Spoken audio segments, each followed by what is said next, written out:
रजनी को बचपन से ही पेंटिंग का बहुत शौक था। वो हमेशा से ही पेंटर बनना चाहती थी, पर उसके माँ और पिताजी ने उसको कभी भी इस चीज के लिए सपोर्ट नहीं किया और उसकी शादी नीरव से हो गई। नीरव रजनी को बहुत प्यार करता था, पर रजनी हमेशा चुपचाप ही रहती। वो इस शादी से खुश नहीं थी। वो ये शादी नहीं करना चाहती थी। उसे तो हमेशा से पेंटर जो बनना था।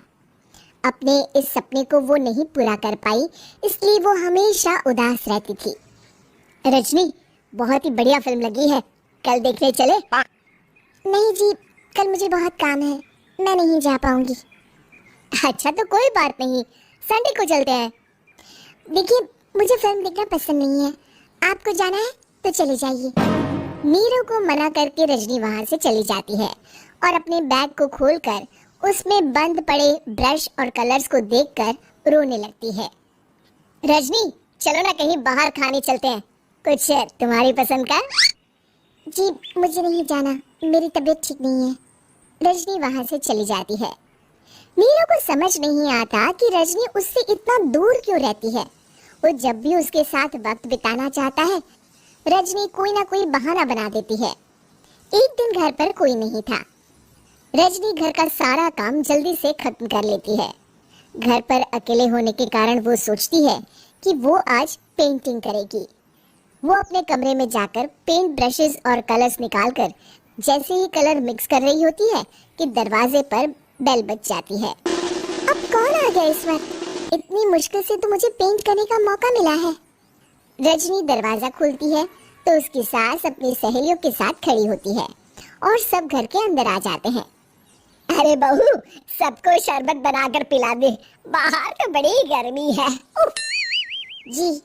रजनी पेंट ना कर पाने से उदास हो जाती है। उसे गुस्सा भी आ रहा होता है कि उसने इस शादी के लिए हाँ क्यों कह दी। वो रसोई में जा रही होती है कि उसकी सास उसे रोकती है। बहू, सबके खाने का भी इंतजाम कर लेना, आज का लंच तो ये सब यही करेगी। हाँ। रजनी बिना कुछ कहे रसोई में चली जाती है। सबके लिए खाना बनाती है। सब खाना खाते हैं और रजनी घड़ी देखती है कि ये सब कब जाएंगे ताकि वो अपनी पेंटिंग कर सके। जब शाम होती है तब सब चले जाते हैं अपने घर। अरे बहू, सब तेरे खाने की तो बहुत तारीफ कर रहे थे, सबको बहुत अच्छा लगा खाना।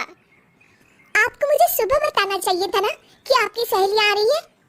पता भी है कितना वक्त लगा सारा खाना बनाने में।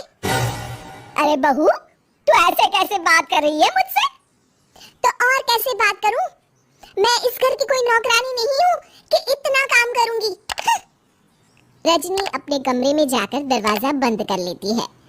शाम को जब नीरव आता है तो उसकी माँ उसे पूरी घटना के बारे में बताती है।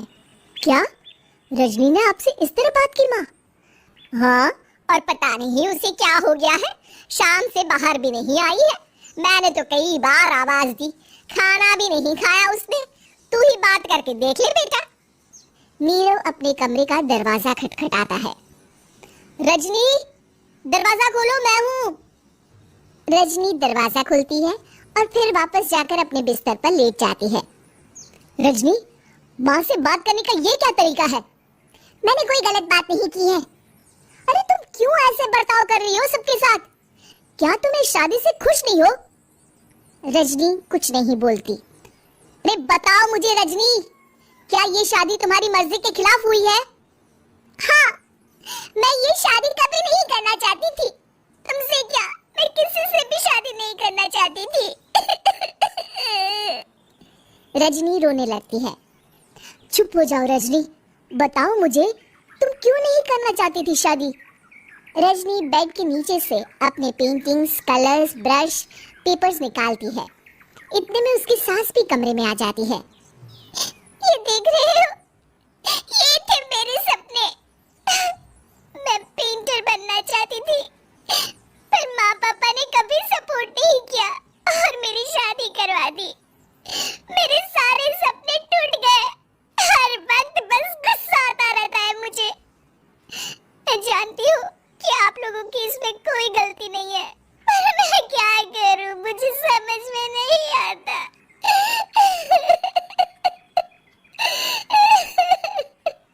रजनी फूट फूट कर रोने लगती है। मुझे माफ कर दीजिए, आप दोनों के साथ मैं बहुत बुरा बर्ताव कर रही हूँ। अरे रजनी बेटा चुप हो जाओ तुम। नीरव पानी लेकर आता है। ये लो पानी पियो और शांत हो जाओ। रजनी पानी पीती है और उसकी सास पेंटिंग्स देख रही होती है। अरे नीरव, हमें तो पता ही नहीं था कि हमारी बहू कलाकार है। अरे कितनी अच्छी पेंटिंग्स बनाई है, देखो तो। ये वाली तो मैं अपने कमरे में ले जाऊंगी। आपको ये पेंटिंग्स अच्छी लगी?